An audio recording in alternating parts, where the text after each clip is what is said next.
Vamos a leer Marcos 9 del versículo 14 en adelante. Esta es una historia que nos relata la Biblia, que me gustaría que podamos entre todos examinar unos puntos. Yo saqué 4 puntos de este pasaje bíblico que me gustaría examinar con ustedes. Dice así la palabra de Dios. Antes de que nada vamos a orar, ¿les parece? ¿Sí? Bien. Bien, ahí está. Eso quiere decir que estoy despierto. Me desperté. Oremos. Señor, te damos gracias por estar acá con nosotros, por estar en nosotros, Señor.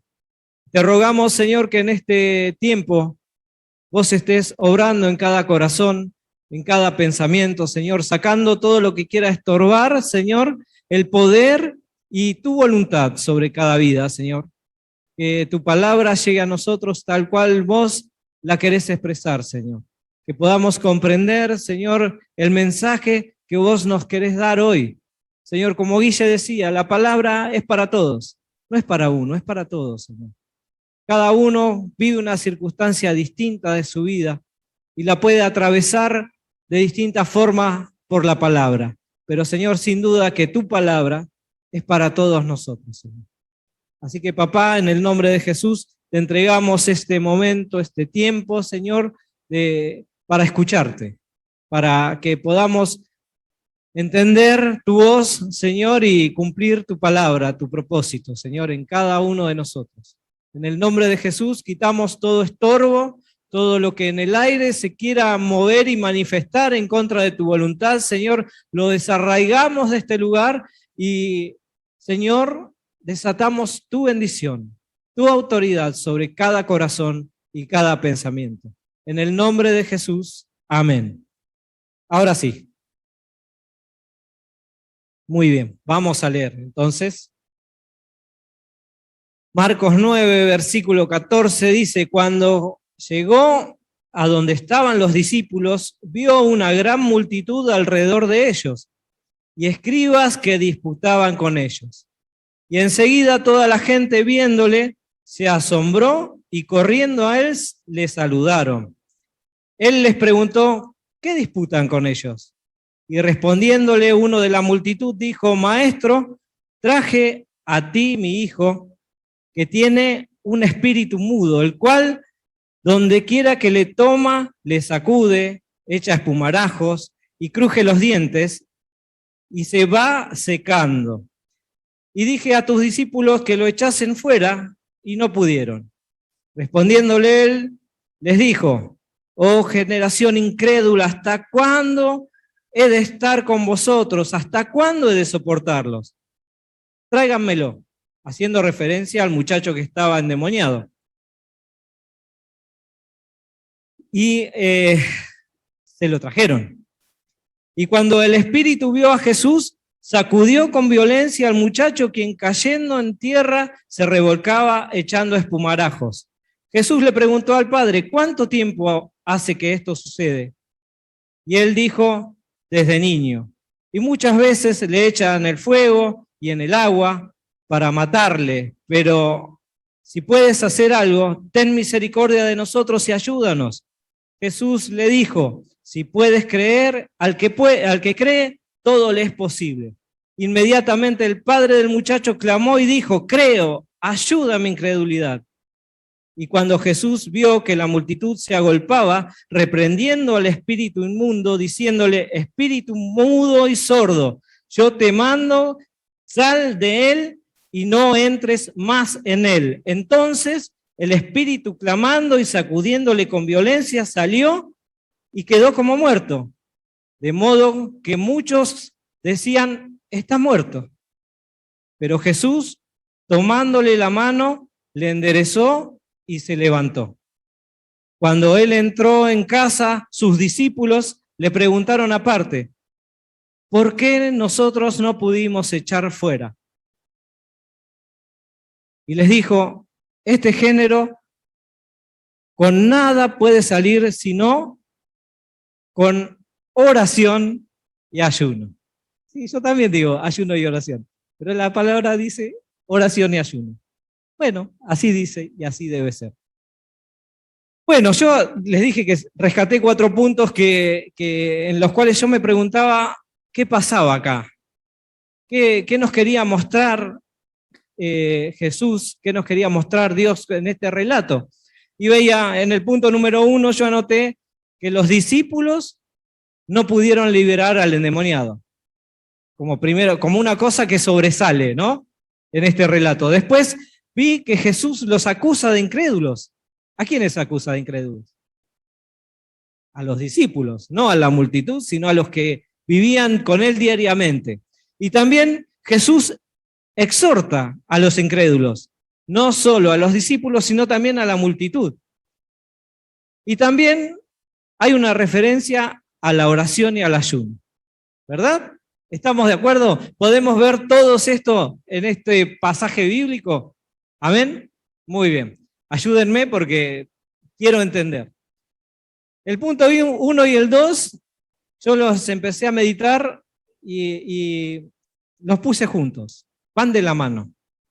El punto 1 dice que los discípulos no pudieron echar fuera al demonio y que Jesús los acusa de incrédulos. ¿Será que porque no tenían fe o porque no les alcanzaba la fe que tenían, no pudieron echar afuera al demonio? ¿Qué opinan ustedes?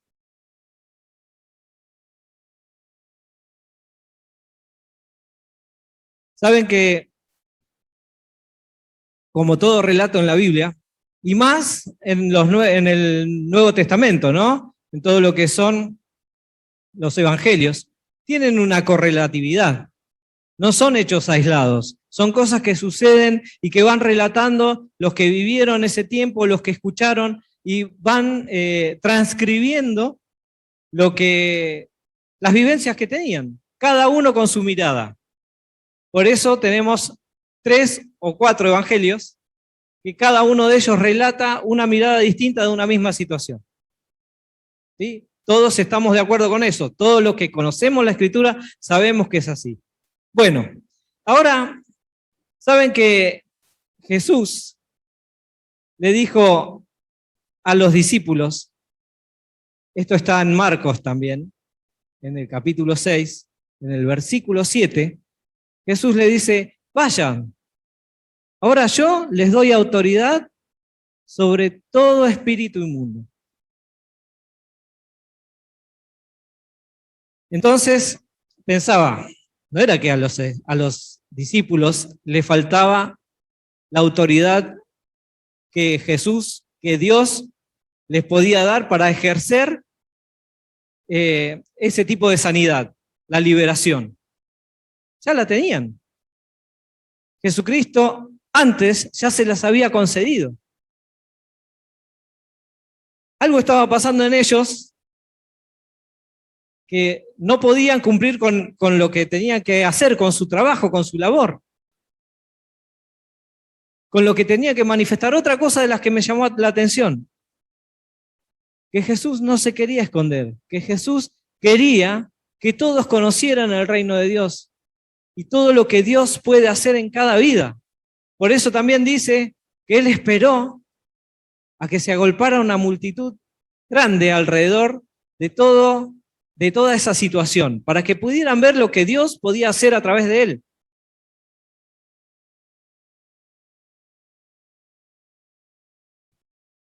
Entonces, seguí buscando, seguí escudriñando la Escritura, y también en Marcos, ahora sí vamos a leer Marcos 8. Marcos 8. Los discípulos convivían con Jesús, veían lo que Él hacía.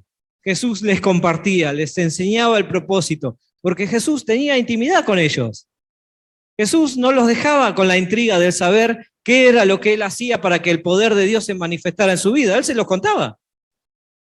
Ellos no eran ajenos a la relación que Jesús tenía con Dios y a la motivación que les daba para que esa relación que Él tenía con Dios la pudieran tener ellos también.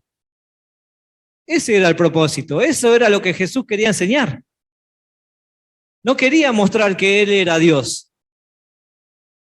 Él quería demostrar que cada uno de nosotros podemos tener la misma relación con Dios que él tenía.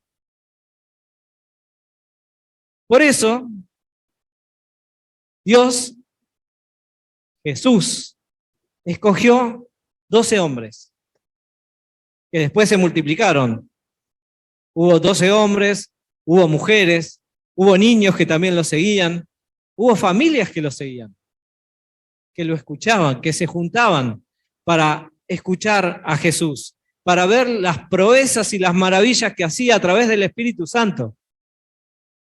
Pero el propósito de Jesús siguió siendo siempre el mismo: que los hombres pudieran relacionarse con Dios, que vieran a Dios de otra forma, que no lo vieran como alguien lejano, que lo vieran como alguien que podía tener una relación personal con cada uno de ellos. Y eso era lo importante, pero el asterisco o las comillas acá era que Jesús buscó hombres con debilidades, con falencias, con intereses personales, con razonamientos propios. Y muchas veces eso nos juega en contra. Vemos Marcos 8, versículo 17 al 21. Jesús le hablaba a los discípulos de la levadura de los fariseos, de la enseñanza que los fariseos podían dar, que era solo una relación superficial con Dios, con un Dios lejano. Y Jesús le decía: no se llenen de eso, aprendan de esto, que esto es lo importante. Y vamos a leer el versículo 17, que dice: entendiendo Jesús les dijo, ¿qué discuten? ¿Por qué no tienen, qué discuten porque no tienen pan? ¿No entienden ni comprenden? No tienen, aún tienen endurecidos sus corazones. Teniendo los ojos no ven y teniendo oídos no oyen. ¿No recuerdan? Cuando partí los 5 panes entre 5.000, ¿cuántas cestas llenas de pedazos recogiste? Ellos dijeron 12. Y cuando los 7 panes entre los 4.000, ¿cuántas cestas llenas de pedazos recogieron? Y ellos dijeron 7. Y él les dijo: ¿cómo aún no entienden? Acá pasó que Jesús iba cruzando con los discípulos en una barca en el río. Y los discípulos se dieron cuenta que llevaban solo un pan. Y empezaron a discutir. Jesús les dijo: no se fijen en la levadura de los fariseos, en lo que enseñan los fariseos. Pero ellos empezaron a pelear. Me imagino en ese momento los discípulos discutiendo: vos tenías que traer la comida, y vos tenías que traer el pescado, y vos el matambre a la pizza. Y bueno, y así todo.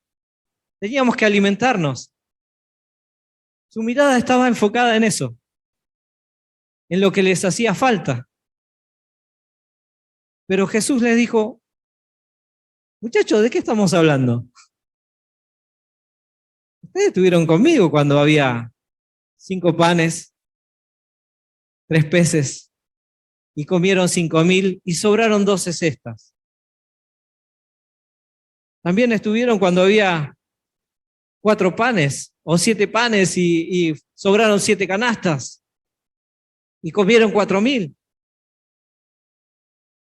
¿Qué es lo que están viviendo ustedes? ¿Qué es lo que pueden ver? ¿Ven su necesidad, su vida, su capacidad? ¿Qué es lo que están viendo?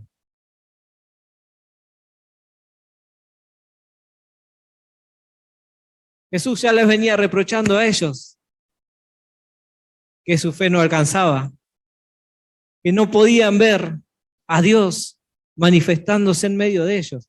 Y Guille, cuando compartía el devocional, la verdad que me gozaba Me gozaba en eso, porque habla de nosotros, lo que a nosotros nos cuesta entender, que Dios ya hizo todo por nosotros,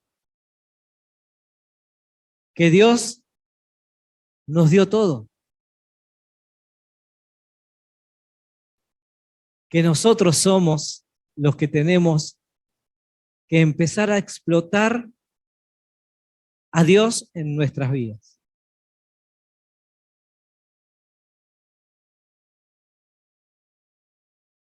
¿Qué es lo que más nos cuesta? Jesús en esa situación los tenía a los 12 sentados ahí discutiendo por un pedazo de pan, sabiendo que él podía hacer así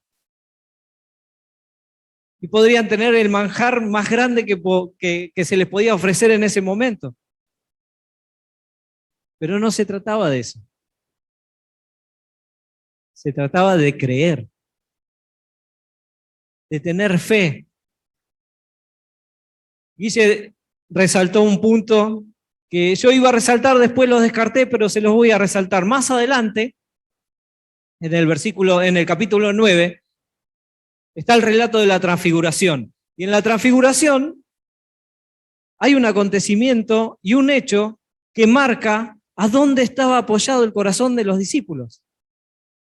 Este hombre tan grande, tan llamativamente temperamental, que seguía a Jesús, que era Pedro, cuando Jesús empieza su transfiguración y empieza a deslumbrar con el Espíritu y la luz que lo rodeaba, que relata la Escritura, Pedro lo mira a los dos que lo acompañaban a él, quedémonos acá. Y no solamente eso, no solamente lo pensó, sino que se lo dijo a Jesús. Le dijo, Señor, bueno es para nosotros quedarnos en este lugar, hagamos enramada, hagamos unas chozas, un lugar donde quedarnos, porque para nosotros es buenísimo estar en este lugar. Pero se olvidó del resto. Pensó en él, pensó en lo que se estaba manifestando alrededor de él. Y no pensó en el propósito de Dios, sino en el lugar donde él se sentía cómodo, en el lugar donde él podía estar a salvo, vivir la gloria de Dios para él solo. Y Dios no nos llamó a eso y Jesucristo no nos mostró eso. Todo lo contrario. Jesús nos manda a las naciones a compartir de su persona, a dar a conocer su propósito, a dar a conocer su verdad. Y nos usa a nosotros, a su pueblo, a sus hijos. Pero qué difícil es despojarse, ¿no? Despojarse de ese pensamiento egoísta, de ese pensamiento que nos lleva a guardarnos a Cristo y a no mostrárselo a nadie, ni aún adentro de casa. Porque por ahí lo tenemos tan bien guardado que nadie se da cuenta que llevamos a Cristo en nuestro corazón. Entonces, Jesús le dice, no le cuenten a nadie lo que vieron acá, ¿eh? Guárdenselo. Esto lo vivieron ustedes junto conmigo. Ahora vamos a donde tenemos que estar. Y ahí viene el relato de este padre que le presenta a Jesús a su hijo endemoniado. Y les dije que tenía 4 puntos para resaltar. Ahora vamos al 3 y al 4. Jesús exhorta a los incrédulos. Y también vamos a hablar del ayuno y la oración, que por ahí vamos a empezar. Por la oración y el ayuno. Pregunta para todos nosotros. ¿Qué es la oración?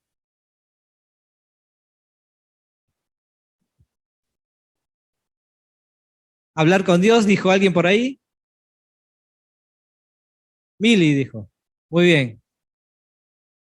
Les doy oportunidad. ¿Qué es la oración?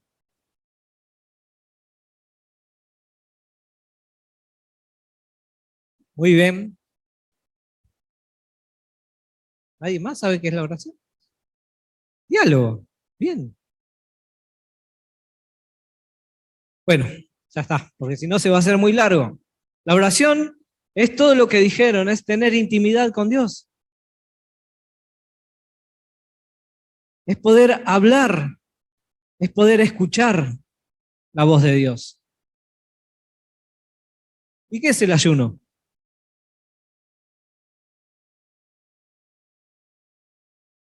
Compartir. ¿Qué más es el ayuno?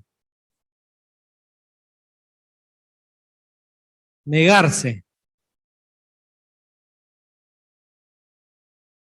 Bueno, quedémonos con esas dos.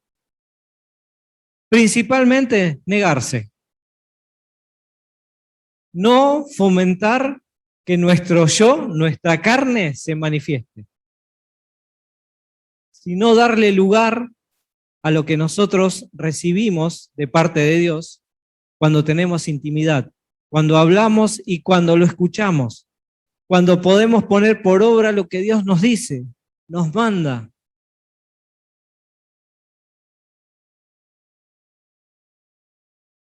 Y traduciendo un poquito, a mi parecer, Jesús le dijo a los discípulos, este género no va a salir afuera si ustedes no tienen relación conmigo. Si no dejan sus intereses, si no se mueren y toman mi ser, reciben y practican a Cristo. Nosotros creemos muchas veces que el ayuno tiene que ser algo religiosamente físico, ¿no? Creemos que tenemos que dejar de comer para tener una buena relación con Dios. ¿Cuántos experimentaron eso de esa forma? Creo que nadie. No existe, no es real. Estamos haciendo una dieta, invocando el nombre de Dios. Dios quiere otra cosa. Dios quiere intimidad. Quiere que dejemos de ser los hombres que somos para que Él se manifieste en nuestras vidas. Y eso era lo que le decía a los discípulos. Ustedes vieron quién soy yo, qué es lo que Dios hace en mi vida y a través de mi vida. Y esto es con intimidad. Ustedes me ven a la mañana salir caminando, ir a buscar a Dios, escucharlo, tener ese tiempo de intimidad. Eso es lo que tienen que hacer, eso es lo que tienen que buscar.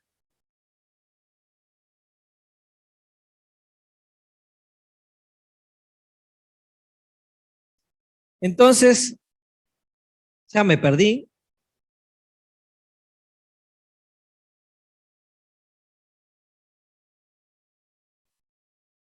Podemos ver a sus discípulos ahí un ratito en el cielo, un ratito en la tierra, fluctuando, haciendo viajes todo el tiempo, de arriba hacia abajo, porque también podemos ver a ese Pedro que era un hombre, como dije, temperamental, un hombre que se expresaba y se manifestaba, se movía según su propio pensamiento, ¿no? Veíamos que era impetuoso, que iba al frente todo el tiempo, eh, pero también que podía reconocer que Jesús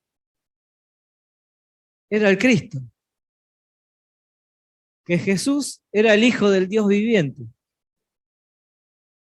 Y eso nos pasa a nosotros también, que podemos estar un ratito en el cielo, un ratito en la tierra, más en la tierra que en el cielo, ¿no?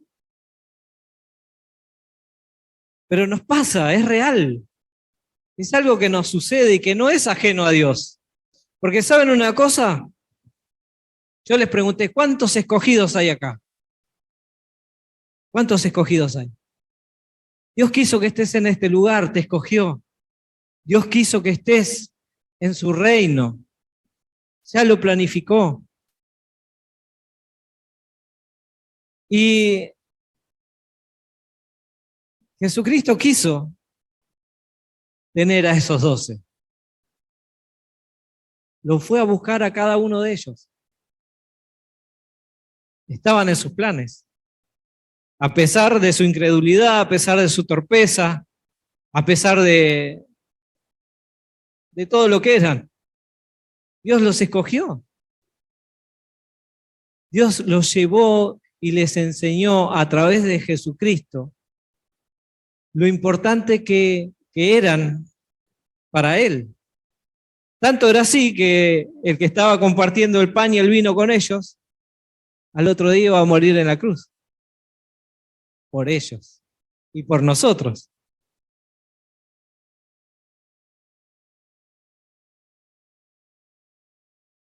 Nosotros tenemos el mismo valor para Dios. Cada uno de nosotros. Por eso nos escogió. Por eso nos trajo a su reino. Por eso nos eligió. Y así como con los discípulos no se fijó en nuestra torpeza, en nuestro carácter, en nuestro pensamiento, ni aún en nuestro corazón. Porque Él ya nos planificó antes. Y Él quiere que el propósito de nuestra vida, que Él creó antes, se manifieste. Así como se manifestó en los discípulos. ¿Qué podemos decir de los discípulos? Que se transformaron en hombres llenos de fe, en hombres que veían y vivían circunstancias que eran adversas, circunstancias que eran difíciles. Y no estoy hablando solamente de Pablo, sino de todos. Podemos hablar de Esteban, podemos hablar de Pedro, de todos los que murieron por la causa de Jesús, sabiendo que iba a pasar eso, sabiendo que iban a ser perseguidos, que iban a ser golpeados, que los iban a matar, pero no declinaron de su fe. ¿Y saben por qué? Porque la fe no venía de ellos. La fe venía de Dios. Porque pudieron, a pesar de todo lo que eran, hacer algo que cambió sus vidas para siempre. Y fue creer. Creer no solamente en Cristo, que Cristo era el Hijo de Dios, sino creer en lo que Cristo, en lo que Dios podía hacer en ellos y a través de ellos. ¿Vos creés en lo que Dios puede hacer en tu vida y a través de tu vida? Fíjense ustedes lo que sucedió con este hombre que llevó a su hijo endemoniado y se encontró con los discípulos que no podían echar fuera al demonio, que estaba atormentando a su hijo, que vino a Jesús y le dijo: Maestro, tus discípulos no pueden echar afuera al demonio. ¿De qué me están hablando? ¿De qué reino me están contando? ¿Qué es lo que están diciendo? ¿Qué es lo que están viviendo? ¿Viven lo que dicen? ¿Es así? Bueno, mirá, yo la verdad que quiero creer que esto que me están contando es verdad. Así que, no sé, fíjate. Jesús le dijo: bueno, si podés creer, al que cree todo le es posible. Bueno, sí. A ver, sacame la incredulidad. ¿Qué podés hacer para sacar mi incredulidad? Y Jesús hizo lo que tenía que hacer.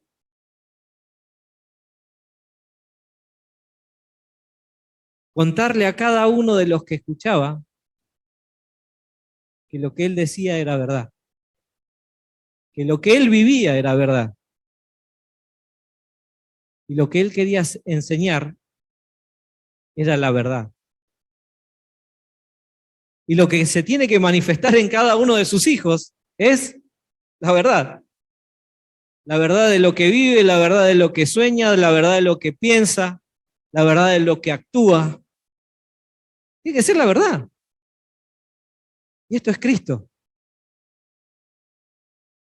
La Biblia nos enseña que Cristo es la verdad.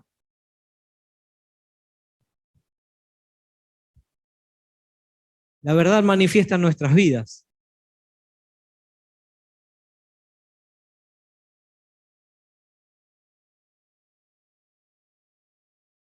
Esto sucede cuando nosotros no vivimos a Cristo y hablamos de Cristo. Aumentamos y alimentamos la incredulidad ajena. Por eso es importante lo que decía Guille. Por eso tenemos que atesorar la palabra, por eso tenemos que buscarla, por eso tenemos que masticarla y vivirla.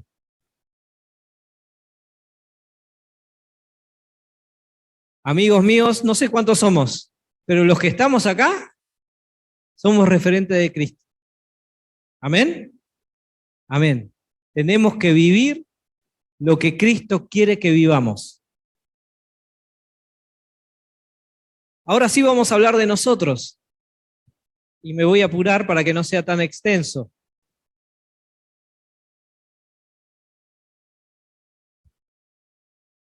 Nuestras vidas están llenas de dificultades. ¿Sí? Tenemos problemas, tenemos angustia, tenemos dolor, tenemos pruebas. Pero Dios nos eligió, Dios nos llamó a su reino, Dios nos hace representantes suyos a pesar de eso. Tenemos que aprender a mirar. ¿Saben qué es lo que pasó cuando los discípulos empezaron a creer?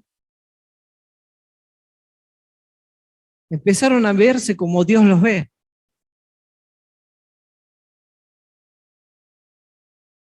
Y eso transforma, eso trasciende. Porque la mirada de Dios, el pensamiento de Dios para nosotros excede todo lo que nosotros podemos llegar a pensar. Todo lo que nosotros podemos llegar a ver. Por eso es tan importante conocer y dejarse llevar por el consejo, por la palabra, por la guía de Dios.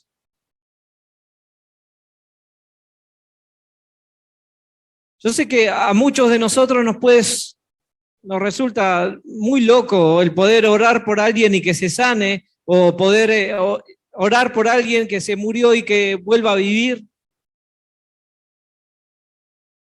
Pero Dios nos dice que podemos hacer eso a través de su Espíritu, a través de su poder. Si cosas tan grandes se pueden hacer a través de Él, ¿cómo no podemos alimentar la credulidad de alguien simplemente viviendo a Cristo? Simplemente cumpliendo, y no por cumplir, sino por gratitud. Lo que Dios quiere que vivamos. Sin siquiera abrir la boca. Sin siquiera acercarse a alguien a orar. La Biblia por ahí relata, ¿no? Que la sombra de Pedro sanaba a los enfermos. No dice que la sombra le hablaba a alguien. No dice que la sombra oraba por alguien. Era la manifestación de Dios. ¿Cuántas cosas sucederían si todos los hijos de Dios empezamos a manifestar a Dios de esa manera? Sin hablar, viviendo solamente. Viviendo la realidad de Dios en nuestras vidas.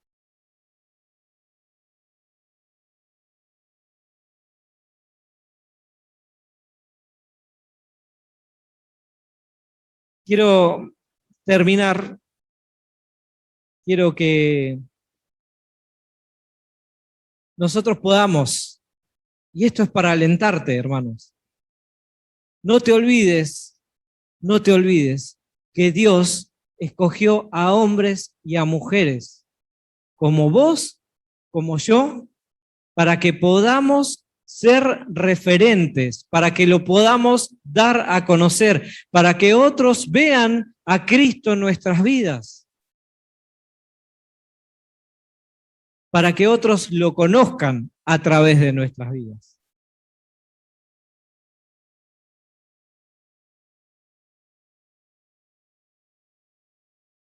Dice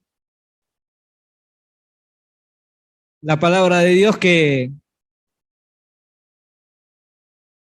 Él es el que da vida a los muertos. ¿Sí? Nosotros estuvimos muertos y ahora hallamos vida. Pero no solo eso, sino que Él llama a las cosas que no son como si fuesen. Y Él no te dice perdedor. Él te dice que vos sos un real sacerdote de su gloria, para Él.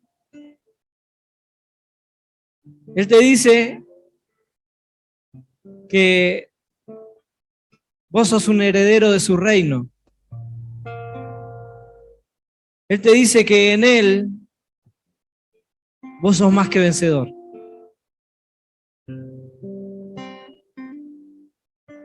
Pero esto lo tenés que creer. Todos lo tenemos que creer.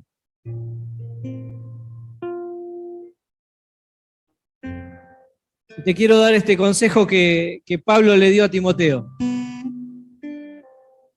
Para que todo esto suceda en vos, para que todo esto suceda en mí. Todos los que estamos acá hemos recibido el Espíritu de Dios. Todos tenemos ese Espíritu dentro de nuestro corazón. Pero hay algo que no tenemos que dejar que pase. Es que la llama, el fuego del Espíritu se apague en nosotros. Por eso Pablo le decía a Timoteo, aviva el fuego del don del Espíritu que está en vos. Del don de Dios que está en tu vida. No lo dejes apagar. Avívalo. Avívalo. Vivilo. Y entonces así, muchos van a pasar al lado tuyo y se van a llenar de ese fuego. Muchos van a poder entender que ese fuego que sale de tu interior es Dios, es Cristo en tu vida. Pero avívalo, avívalo. Es necesario, mi hermano.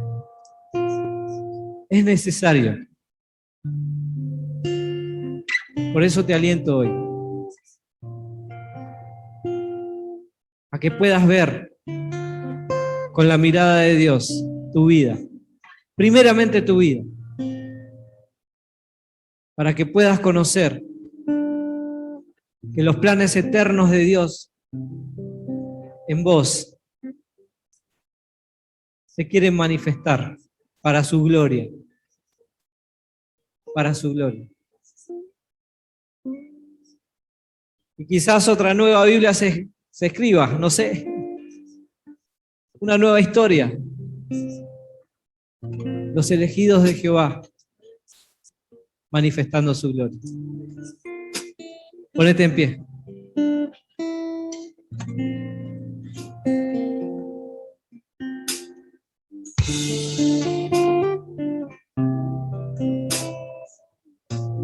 Señor, te damos muchas gracias por tu palabra. Gracias porque nos das a entender, Señor, que tenemos la oportunidad, Señor, que en vos tenemos la oportunidad de cumplir tu sueño, que no es ni nuestra torpeza, ni nuestros pensamientos, ni nuestro ser, Señor, sino que sos vos en nosotros. Que podamos creer en vos, Señor, y en lo que vas a hacer, Señor, a través nuestro. Lo que vas a hacer en nosotros, Señor, que nos va a transformar y nos va a traer tu vida.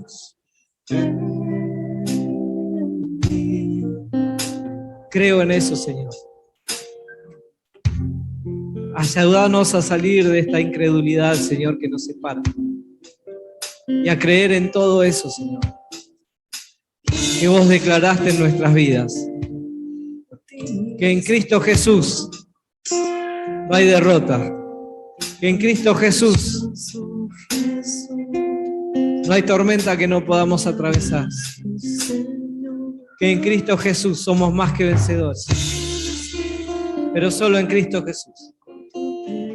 Gracias, Señor, te damos por esta noche. Gracias por tu palabra, Señor, que sabemos que no vuelve a vos vacía, sino que hace lo que tiene que hacer en cada uno de nosotros, Señor, y nos transforma. Que atesoremos, Señor, este mensaje, este consejo, Señor.